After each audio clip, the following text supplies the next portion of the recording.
quel serait dans le cas d'un gouvernement mondial l'ennemi selon vous qui serait mis en avant pour continuer à diriger le monde en fait? Alors l'ennemi actuellement dans le cas du nouvel ordre mondial, c'est l'islam. L'islam parce que il représente voyez-vous, j'évoquais tout à l'heure les problèmes de relations entre certaines communautés. Vous avez des musulmans qui posent problème, il ne faut pas se voiler la face, mais vous avez heureusement des musulmans qui ont un comportement tout à fait honorable et respectable. Et vous avez de la part du nouvel ordre mondial une opposition à l'islam parce que l'islam est encore la seule religion qui apporte un espoir pour l'au-delà.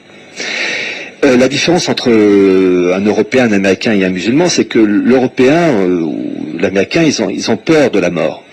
Oui. Le musulman, lui, n'a pas peur parce que la vie sur Terre n'est qu'un passage et qu'il aura, le repos de l'âme dans l'au-delà.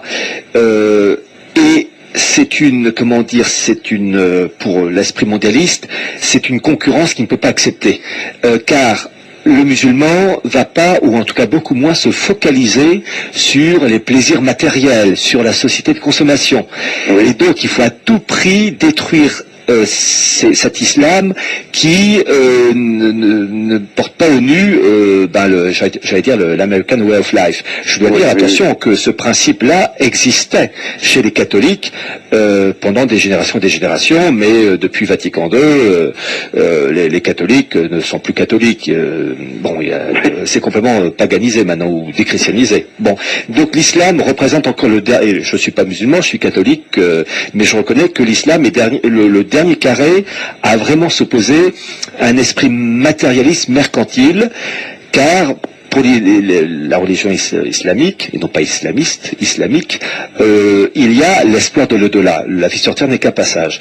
Le catholicisme défendait les mêmes principes avant, mais l'Église, non pas l'Église, mais les hommes d'Église ont failli. Bon, donc pour le moment, oui, l'islam représente une menace. Il y a un concurrent, il y a un adversaire utile pour le nouvel ordre mondial et les gnomes de Wall Street et de la City. Donc en fait, d'après ce que vous dites, l'avènement je dirais le but ultime et l'arrivée de ce but ultime d'un gouvernement mondial ne pourrait pas se faire tant qu'on aurait une idéologie ou une religion qui permettrait en fait de donner une autre source d'espoir à l'homme que des simples instincts matériels basiques, quoi. Disons qu'il faut, dans l'esprit mondialiste, détruire toute forme de religion donnant un espoir surnaturel. Il faut araser tout cela. Et d'ailleurs, je rappelle, vous avez, et ça c'est archi officiel, dans mon livre « La marche irrésistible du nouvel ordre mondial », j'ai présenté une carte du Proche-Orient aux frontières décomposées en fonction des critères ethniques et religieux. La carte est issue d'une revue militaire américaine qui date de 2006 sous la plume de Ralph Peters. Et en fait, Ralph Peters ne fait que s'inspirer d'autres, je pense à un islamologue qui est toujours vivant, très âgé, qui s'appelle Bernard Lewis, qui a composé aussi des cartes où tout ça s'est un peu remanié. Et dans son article, donc dans cette revue de mai-juin 2006, article intitulé « Frontières de sang », il dit à un moment donné qu'il faut mettre en place, et je cite son expression, un Vatican de l'islam.